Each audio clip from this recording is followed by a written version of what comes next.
Señores, bienvenidos a Dialogando con Glenn Davis, una entrega más. Hoy nos acompaña José del Castillo Sabiñón, a quien nosotros de primer plano le pedimos o le damos las gracias más bien por recibirnos en este espacio que se lo vinimos a invadir. Se lo venimos a invadir, así como ustedes lo oyen. Este espacio cómodo, tranquilo, para nosotros. Yo me siento muy cómodo aquí, que yo creo que me puedo pasar más allá de la entrevista. José, gracias. Bienvenido, un placer recibirte aquí en nuestra oficina. Y nada, presto nada a agotar tus inquietudes y esta conversación interesante. A dialogar con Glenn Davis. Exacto. No es un eslogan de campaña, pero José está de moda. En los últimos días por lo menos ha sonado mucho. Ha dado mucho de qué hablar en estos días con tu paso oficial a la Fuerza del Pueblo. Fuiste juramentado recientemente por el presidente Leonel Fernández. Háblame de ese paso. Bueno, tú sabes que nosotros salimos del Partido de la Liberación Dominicana en agosto del año pasado, luego de un proceso, digamos, que fue madurando de desencuentros, de situaciones que quizá ahora no vienen al caso de analizar, pero que derivaron en una ruptura. Y finalmente el PLD, en un momento, yo digo que por un chisme, porque el alegato fue que yo me reuní con alguien, específicamente con Omar, cosa que yo no sabía que era un crimen, desarrollar relaciones primarias y conversar con la gente. Me notificaron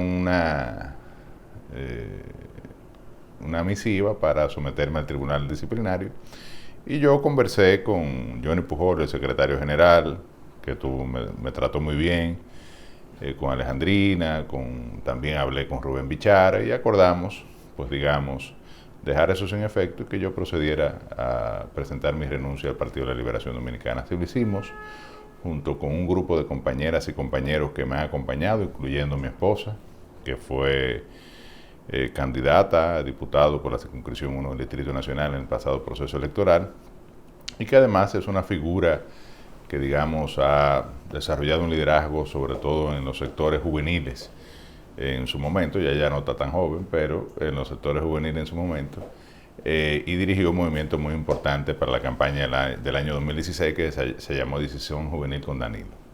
Así que luego de ese proceso, pues nos mantuvimos, digamos, al margen del ejercicio político partidario y pues dimos el paso de integrarnos a la Fuerza del Pueblo tras varios encuentros con el presidente Leonel Fernández. Conversamos también con el senador del distrito Omar Fernández y entendimos que lo más lógico, lo más coherente era pues pasar a formar parte de esta organización que hoy se vislumbra en sus liderazgos principales, Leonel y Omar, que hay que decir que también es una figura que se ha posicionado en el escenario político electoral como la opción de la oposición que va a polarizar con el candidato o la candidata que escoja el partido de gobierno hacia el año 2028.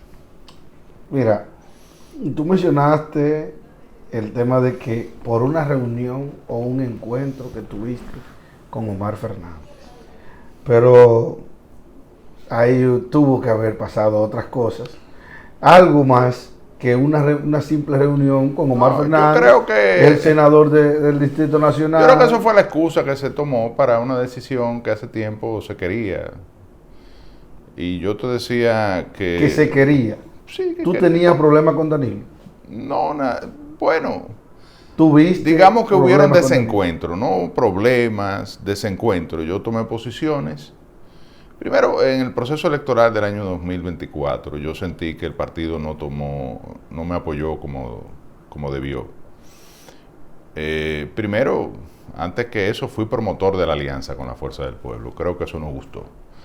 En el comité político fui de los que, digamos, defendió la idea de la alianza Rescate RD y fui de los principales promotores junto a otros compañeros.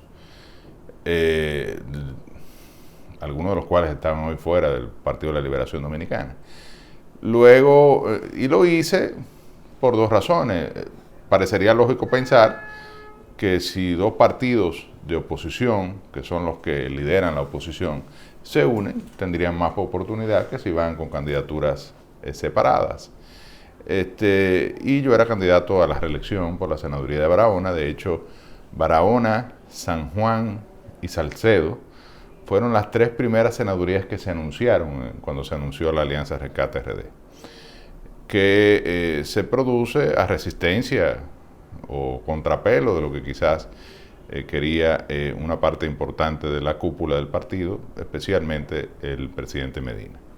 Luego de esto, yo hacia las elecciones municipales planteo la necesidad de que la alianza se produzca en el municipio cabecera, en Villa Central y en Vicente Noble, que son tres, entre las tres representan más del 60% del voto electoral de la provincia de Barahona. Si nos va bien en las elecciones de febrero, las candidaturas congresuales y la presidencial, pues tiene más oportunidad de tener éxito en el marco de un proceso electoral que queda impactado por lo que sucede en febrero. No hubo manera de lograr por lo menos la alianza en el municipio cabecera. La candidata de la Fuerza del Pueblo, que es a la que debimos haber apoyado, Noris Medina, perdió la alcaldía por apenas 300 votos y el candidato del PLD sacó apenas 700 votos. Es decir, que esos votos hubiesen sido más que suficientes para lograr la plaza electoral más importante de la provincia. Y luego en Vicente Noble el PRM ganó la alcaldía con un 34%. La suma de los votos de la Fuerza del Pueblo y del PLD, en la matemática electoral daba un triunfo por encima del 60%. Entonces, cosas que uno no entendió, al final yo hasta me convencí de que había un plan para afectar mis posibilidades electorales, que tiene mucho que ver con elementos también locales, de celo, de temas que a veces uno ni entiende. Y luego se produce, en el marco del 10º Congreso, yo renuncio de la posición de miembro del comité político, eso tampoco gustó.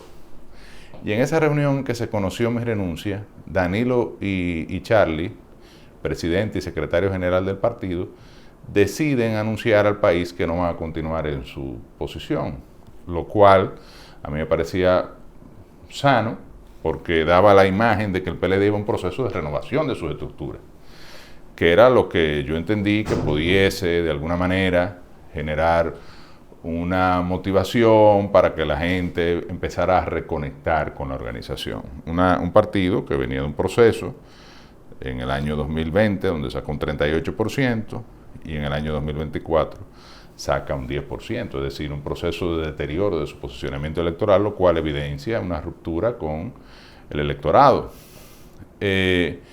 A todo esto, Charlie se va con el amague, yo debo decir que me fui con el amague también.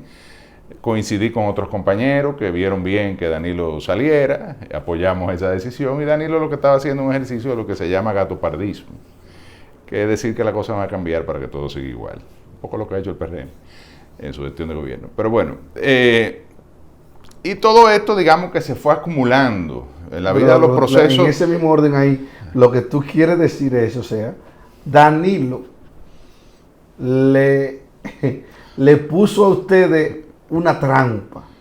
Sí, o por lo menos... ustedes se fueron con el amague, que es un término que se usa en el argot beisbolero. Beisbolero, es decir, él dijo que iba a hacer una cosa cuando sabía desde el inicio que iba a hacer todo lo contrario. Él le amagó y ustedes hicieron swing. Claro. Tanto y al final, mira, eso supuestamente habría que preguntárselo. La base lo pidió. Habría que preguntárselo a Charlie, pero realmente eso generó un disgusto en el secretario general del momento.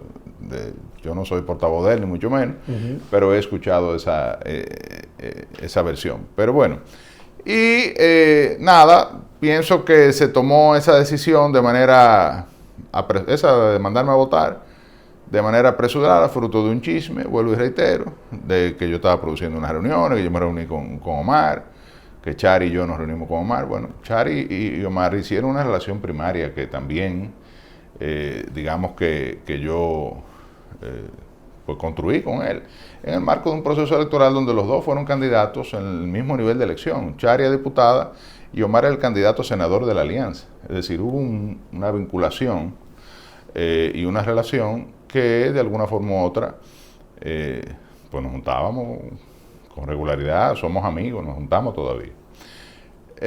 Y bueno, se dio este caso, que yo creo que fue la maduración de un proceso. En la vida las cosas no pasan necesariamente de repente, sino que se van dando situaciones que se van acumulando y finalmente derivan en lo que ocurrió en agosto del año pasado.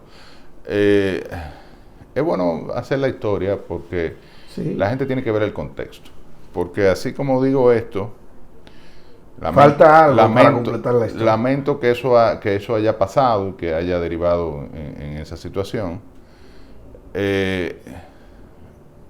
Le agradezco a Danilo las posiciones que yo desarrollé en su gestión de gobierno. Creo que también contribuí a que él lograra la meta de ser presidente de la República y desarrollé una labor en este sentido.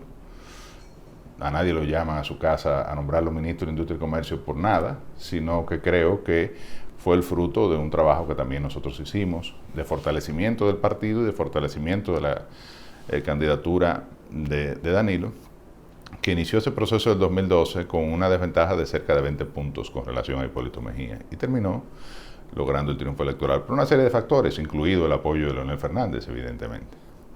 Entonces, le agradezco al partido las oportunidades de crecimiento, llegué al comité central, llegué al comité político y desarrollé una vida político-partidaria que entiendo me ha permitido un posicionamiento, me ha permitido un crecimiento y eso yo tengo que agradecerlo, no puedo ser ingrato. Dentro de esa... Ahora, si se da una situación, es como el matrimonio, donde tú y yo, tú estás casado con una mujer, se produce, llega un momento en que la vida en pareja es incompatible, incluso aunque se quieran, y tengan hijos, y tengan una casa en común. Y lo más sano es cortar la relación, y fue lo que hicimos el Partido de la Liberación Dominicana y yo. Ellos querían divorciarse por incompatibilidad de caracteres, en un juicio que me iban a hacer, y yo les propuse divorciarnos por mutuo consentimiento, y así lo hicimos. Yo creo que para completar la historia, quedan dos preguntas, o obligatoriamente habría que hacer dos preguntas. Es cierto que primero esa inconformidad de Danilo contigo surgió por un acercamiento al PRM en ese momento que te había supuestamente, y lo digo bajo el supuesto, aunque la información que manejo me dan certeza de ella, pero yo no le puedo dar certeza. ¿Me entiendes? Porque yo no estuve ahí, yo no sé realmente lo que pasó, yo no puedo afirmar de lo que no tengo la seguridad. De eso que supuestamente el PRM te ofreció la candidatura a senador. Ah, sí, 5 veces me lo ofrecieron. Pero yo no la acepté. Bueno. Yo fui candidato del PLD y de la Fuerza del Pueblo. Pues entonces lo que dicen entonces es no que entiendo, Danilo pero eso dio aquiescencia de que eras tú que te estaba acercando al PRM. No, pero eso no creo. Y primera vez que escucho esa versión de que Danilo tomó eso en cuenta. Porque a ti se te veía como una persona cercana a Danilo. Esa es la otra. Lo fui, no hay duda, yo no lo niego. Claro, o sea, de su proyecto político, o sea, no es que una persona que vino, que yo lo apoyé, no. Es una persona cercana al proyecto de Danilo. Así como Danilo era una persona cercana al proyecto de Leonel Fernández.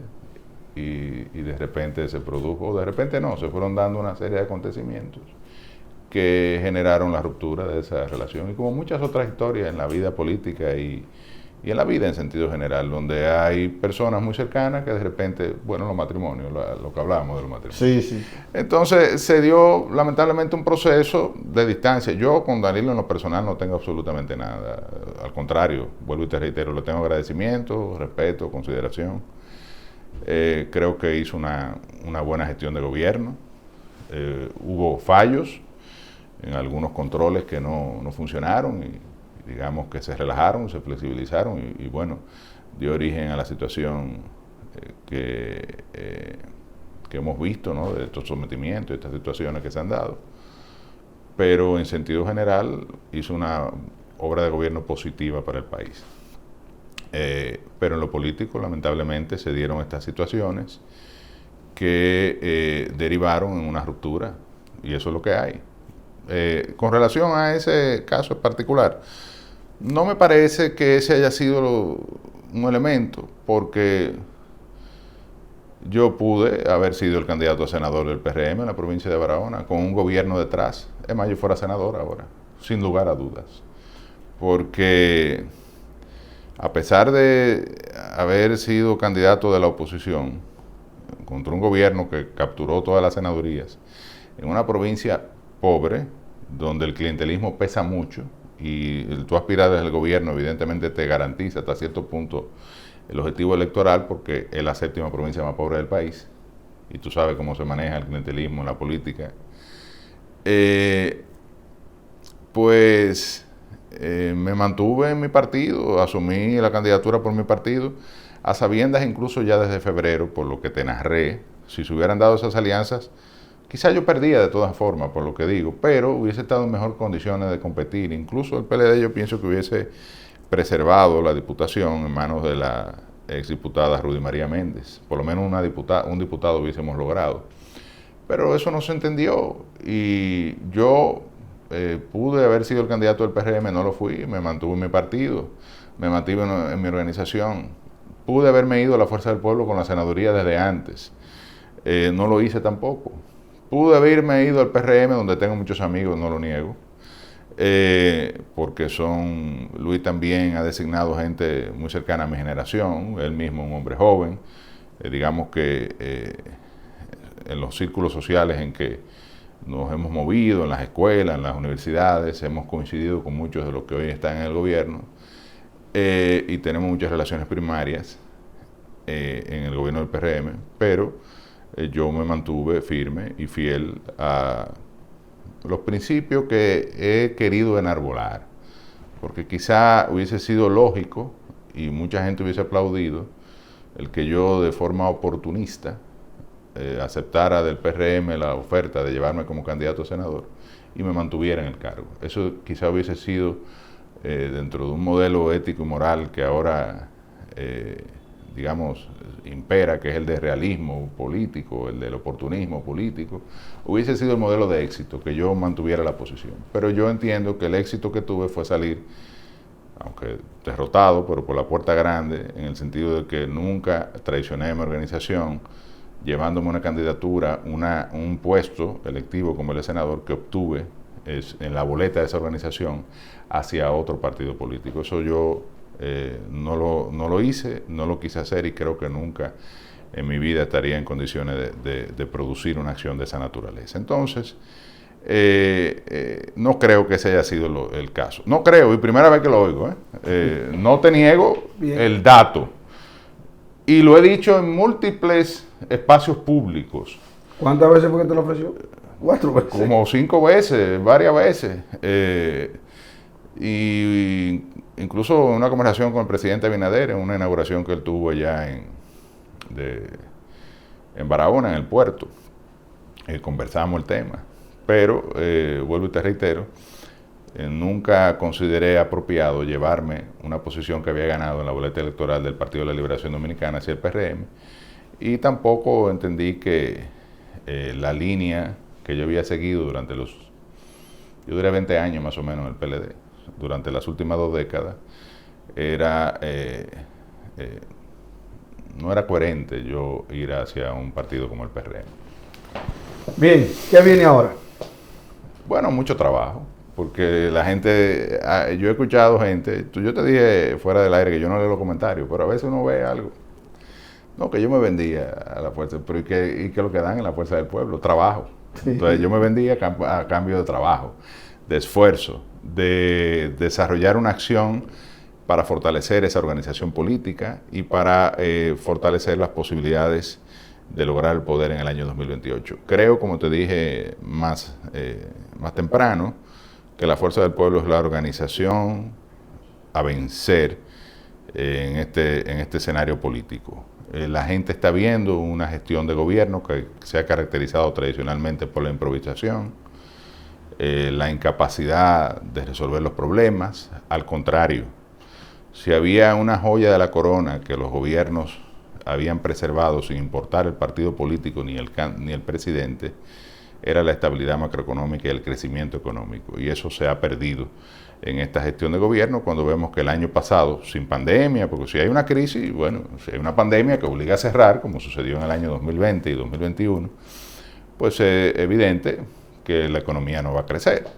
Pero en situaciones normales, crecer un 2.1%, con un nivel de inflación en el segmento de alimentos, que es el que más afecta a la gente, sobre todo a la gente de menos ingresos, que destina cerca del 80% de lo que gana en alimento, en comida, con una inflación de cerca de un 8%, baja inversión pública, es decir, como dice el ministro de Hacienda, no hay espacio fiscal, es una manera de decir que no hay dinero, para invertirlo en obras, se destina apenas un 2.5% del PIB en lo que es gasto de capital, el más bajo de los últimos 60 años. Entonces, realmente, estos elementos, la gente lo que está viendo es que se requiere una persona de experiencia, cuyo aspecto más activo, más distintivo, desde el punto de vista de su obra de gobierno, es precisamente el crecimiento económico, la modernización a través de la inversión pública, de las obras de infraestructura, cuando invirtió cerca del 5% del PIB en promedio en sus gestiones de gobierno, una economía que crecía alrededor de un 6% en sus gestiones de gobierno, lo que está viendo y está mirando hacia la figura de experiencia que es Leonel Fernández. Pero si hay un segundo candidato, una segunda figura, que tú me dirás en el escenario de la oposición política, que tiene una valoración importante de parte de la ciudadanía, incluso yo he dicho que ha reseteado el escenario de las preferencias, el otro es Omar Fernández, que representa el relevo, la figura fresca, el perfil novedoso, además un joven inteligente, simpático, que cae bien, y evidentemente que estos dos liderazgos pues están atrayendo hoy en día la mirada de la mayoría de la población, y el trabajo es para que la fuerza del pueblo logre el poder y Leonel pueda lograr la presidencia de la República, o Omar, en el caso que son las dos opciones de candidaturas. Yo lo que veo que sería Leonel, evidentemente, por lo que te estoy hablando. Incluso a encuestas anteriores en algún momento mostraron a Omar por encima de Leonel, pero hoy, por la situación que la gente está viendo, del desempeño económico y de cómo el PRM va a dejar la situación, incluso obligados a desarrollar un pacto fiscal e introducir una reforma que ya el capital político para hacerlo se perdió. Yo no veo cómo que el presidente Abinader va a abordar ese tema. Creo que soy de los que piensa que va a dejar eso así, que el que venga que resuelva, y va a dejar una situación muy, muy difícil. Y se requieren manos experimentadas que hayan gestionado crisis anteriormente, como la gestionó Leonel en el año 2008. Y yo fui funcionario de ese gobierno. Yo entré como viceministro en el 2011. Hubo una crisis también en el tema de los precios del petróleo que subieron, y me di cuenta cómo Leonel maneja los aspectos económicos, y es una figura de experiencia con capacidad para sortear la situación que va a heredar cualquiera que gane la presidencia en el año 2028. ¿Te interesa volver a ser senador de Barahona?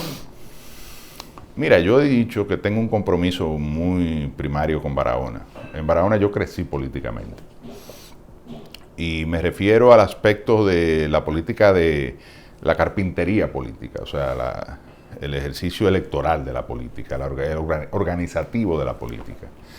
Yo me tocó, llegué a Barahona hacia el año 2007-2008, cuando se produjeron las primarias aquellas donde Danilo dice que lo venció el Estado, ¿verdad? Dijo que lo venció el Estado. Pero digamos que hizo una labor más intensa cuando se nombró a Gonzalo coordinador de la campaña de Danilo para las elecciones del año 2012. Eso fue 2011, por ahí. De las 4 provincias de la región suroeste. Y él me asignó la provincia de Barahona. Ahí digamos que me curtí en la labor política, y luego para las elecciones del año 2016 todo el mundo sabe que yo fui el coordinador de las 4 provincias de la región Enriquillo, con un trabajo, digamos, de base en toda la región. Logré a raíz de eso generar un liderazgo, pero incluso cuando yo fui designado en el año 2012 ministro, de lo que me acusaban era de que yo favorecía mucho a Barahona, de que había mucho empleo de Barahona, de que, o sea, no me olvidé de la provincia. Yo soy capitaleño, pude haberme quedado aquí y bueno, ya hice mi trabajo en Barahona, cuando me manden otra vez vuelvo lo hago, pero no generar ese vínculo. Pero me identifiqué con la gente, con la situación de pobreza, hice muchas relaciones primarias también, yo creo mucho en eso. Y Barahona me votó primero para ser el candidato en el año 2019, y luego me votó como senador en el año 2020. Y me votó, aunque minoritariamente, pero me votó, tuvo un buen desempeño en las elecciones, en las elecciones que perdí, sacó un 40%, o sea, fue un proceso más o menos que yo me sentí conforme con la situación que había, evidentemente, de una ola en contra. Pero creo que he agotado mi fase de legislador. Ya desarrollé esa experiencia, lo hice en el peor momento como legislador de la oposición. No descarto del todo, si la coyuntura, digamos que me obliga, yo soy un tipo disciplinado a nivel de lo que conviene al objetivo político. Si el objetivo político manda que yo sea el candidato a senador, lo seré, pero no, de verdad que no es de mi interés volver a ser senador de la provincia de Barahona. El gobierno del PRM. ¿Qué tú quieres que te diga?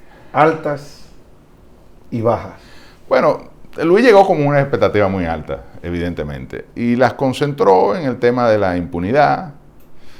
Aprovechó ese escenario para perseguir a un partido como el PLD, lo desbarató, o sea, en términos de la marca, o sea, el daño reputacional que tiene el Partido de la Liberación Dominicana es muy grande, de alguna manera ha quedado ahora, con estos escándalos de corrupción que han afectado a su gobierno, ha perdido, digamos, gran parte de la confianza de la población, porque la gente lo que ve, bueno, si tú llegas vendiendo que eres el más serio, él puede ser serio, pero digamos que tu gobierno es el más serio, el más equilibrado, el más transparente, y se producen estos temas de corrupción, sobre todo el caso Senasa, porque el caso de Senasa ha sido tan grave por 2 razones. Uno, el propio Ministerio Público Independiente ha dicho que es el caso de corrupción más importante en la historia de la persecución penal en la República Dominicana de los delitos de cuello blanco. Y segundo,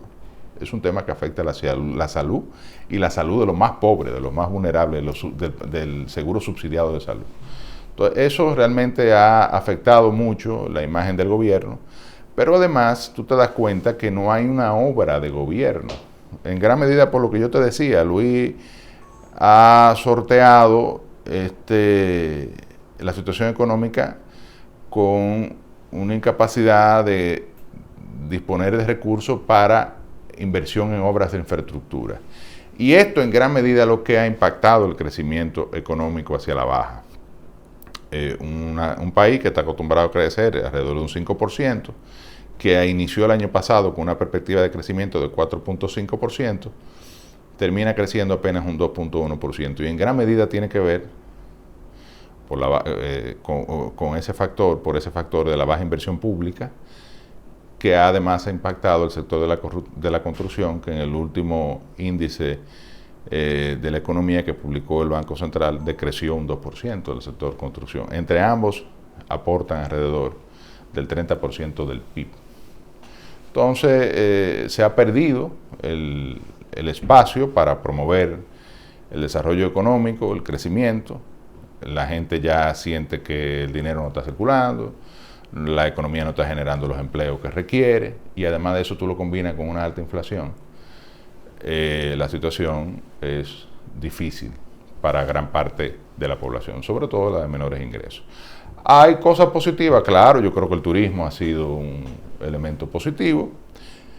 Pero yo debo decir con relación a esto que siempre el turismo es positivo, porque esa es la cartera ideal para cualquier figura que quiera lidiar con temas donde la República Dominicana siempre va a crecer, porque tiene unas ventajas estratégicas singulares, como es las playas de arena blanca, la belleza natural, estamos en el centro del Caribe, es decir, es un proceso de crecimiento que se da hasta cierto punto de manera natural o vegetativa, pero ha sido bien llevado, no hay dudas. Yo creo que ese aspecto, lo de la independencia del Ministerio Público, la gente lo ha saludado positivamente. Creo que se ha jugado un poco el populismo también en ese aspecto, porque finalmente el Procurador General de la República lo designa el Presidente de la República, pero a través del Consejo Nacional de la Magistratura, órgano que él preside y en el cual tiene mayoría. O sea que esa independencia es relativa hasta cierto punto. El tema de la reforma constitucional para prohibir la reelección ya está prohibida desde el año 2015, cuando se introduce la figura del nunca jamás, de nuevo, que era una figura que estaba presente en la reforma, me parece que del año 2002, en el 2010, que hizo Leonel, se introdujo ese modelo de 2 periodos. No, Leonel elimina la reelección, en el 2002 fue que se introdujo en la Constitución de Hipólito, el nunca jamás. Y vuelve ese modelo en el año 2015 y ahora se petrifica en un proceso que yo llamo de populismo constitucional, porque lo mismo que petrificaron eso lo pueden despetrificar, es decir, la Asamblea será soberana siempre en un proceso de reforma constitucional. El que tiene mayoría en la Asamblea, pues nada, modifica la Constitución a su antojo.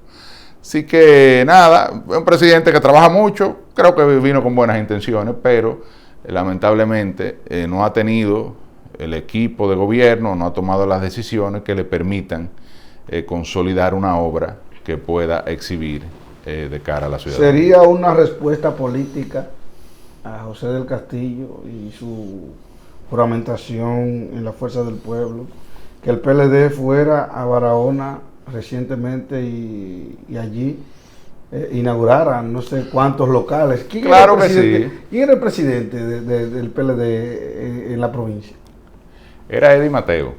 Era Eddie Mateo. Que fue senador. Pero nunca, entonces, no había locales. El PLD nunca tuvo locales que inauguraron. ¿Cuántos locales fueron? 10, ahí se inauguraron locales que ya estaban. Es evidente. O sea, el PLD anda inaugurando locales que ya existen. Sí, otros son locales que se recuperaron. De hecho, uno de esos locales lo pinté yo cuando estaba en el partido. Las últimas acciones, digamos, que hice fue que doné la pintura para el local de Salinas. Pero está bien, eso... Mira, una respuesta política, entonces. Claro, evidentemente, aunque ellos dicen que yo no me llevé a nadie y que nada, que no tuvo ningún efecto. De hecho, creo que la declaración del secretario general que tuvo allá fue que el PLD está intacto. Sus acciones demuestran lo contrario. Ciertamente ha habido una ofensiva en la provincia de Barahona, legítima, porque ellos tienen que dar una respuesta política.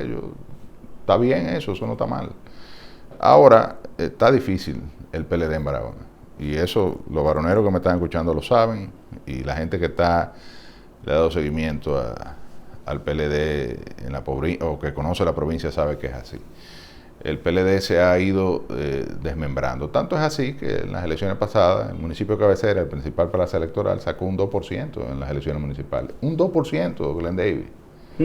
Un 2%. Nunca en su vida el PLD había sacado un 2%, y ninguno de los partidos mayoritarios había registrado ese desempeño electoral. Eso es un desempeño electoral para un partido minoritario, 700 votos, en un universo electoral potencial de 60,000 votantes que tiene el municipio de Cabecera. Entonces, la única figura, digamos, hay otra figura importante, que es la exdiputada Rudy María Méndez.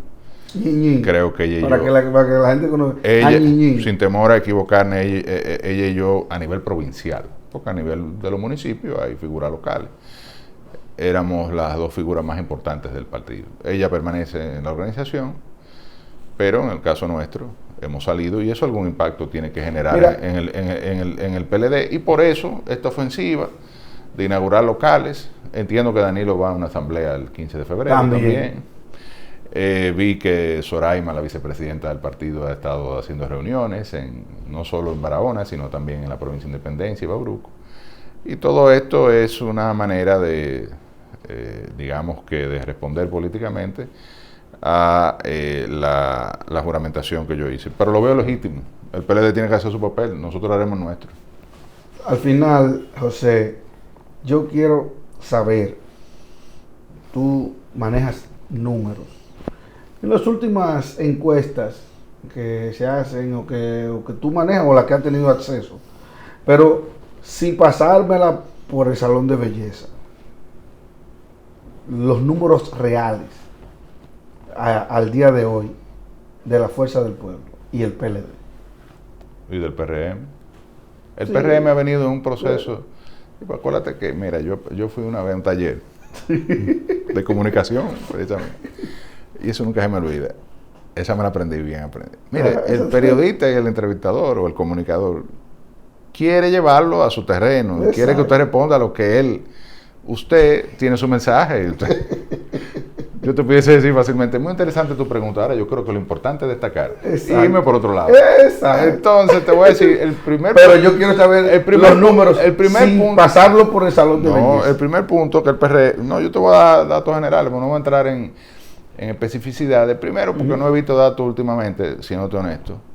Pero sí he visto algunas tendencias que se han dado. El PRM viene en un proceso de descalabro de su posicionamiento electoral. Incluso está por debajo del 40% como partido. Tiene el problema, evidentemente, de que no tiene una definición de cuál es la figura que va, digamos, a presentar para las elecciones del año 2028, un presidente que está impedido de continuar, que mantiene un mejor posicionamiento que el partido, pero que no puede aspirar. Y el PLD viene de obtener un 10% en las elecciones, se ha reposicionado un poco, no hay duda, pero por debajo del 20%, anda por un 18% por ahí. Entre 18 y 20, vamos a ponerlo por ahí. Y la Fuerza del Pueblo está por encima, obtuvo un 29, 30% en el proceso electoral pasado, que fue lo que obtuvo la figura, el candidato presidencial Leonel Fernández, y ya está marcando alrededor de un 40%. Esa es la realidad.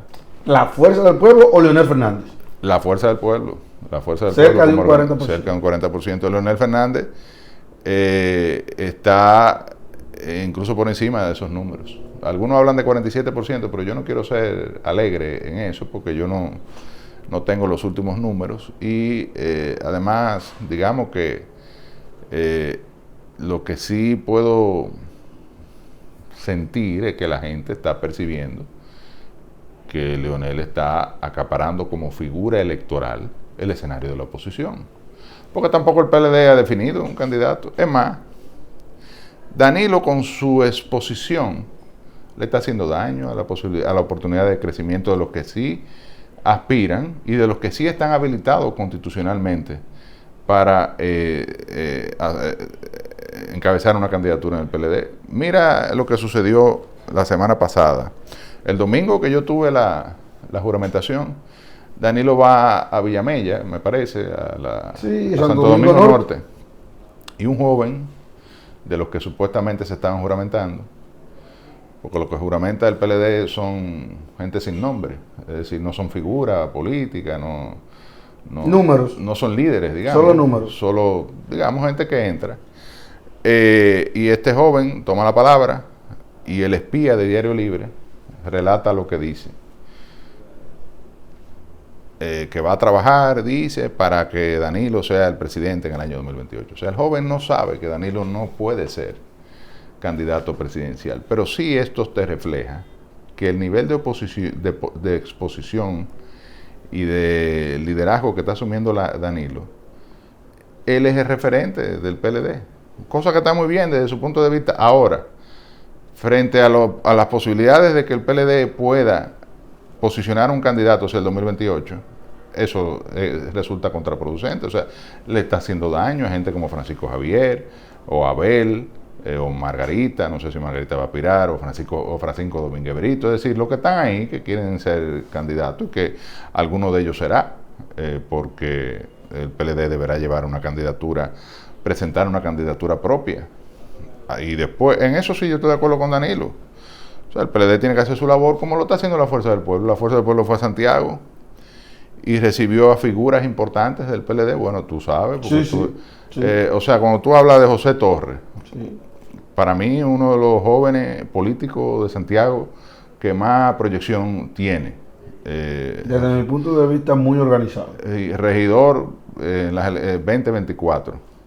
Cuando tú hablas del diputado Ramírez, Héctor Ramírez, presidente además de la circunscripción 1 del PLD hasta los otros días.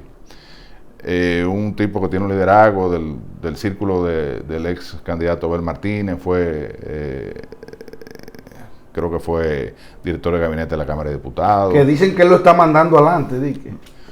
Bueno, porque también se juramentó a Tuendi. No, y José Torres era de ese equipo también, es decir, me parece a mí. José. Okay.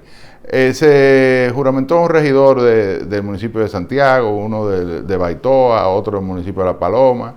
Se juramentó un regidor de Licey al Medio, una que Ana Domínguez, que había sido gobernadora, otra que había sido alcaldesa. Es decir, figuras que son líderes, que representan gente, sí, que son referentes.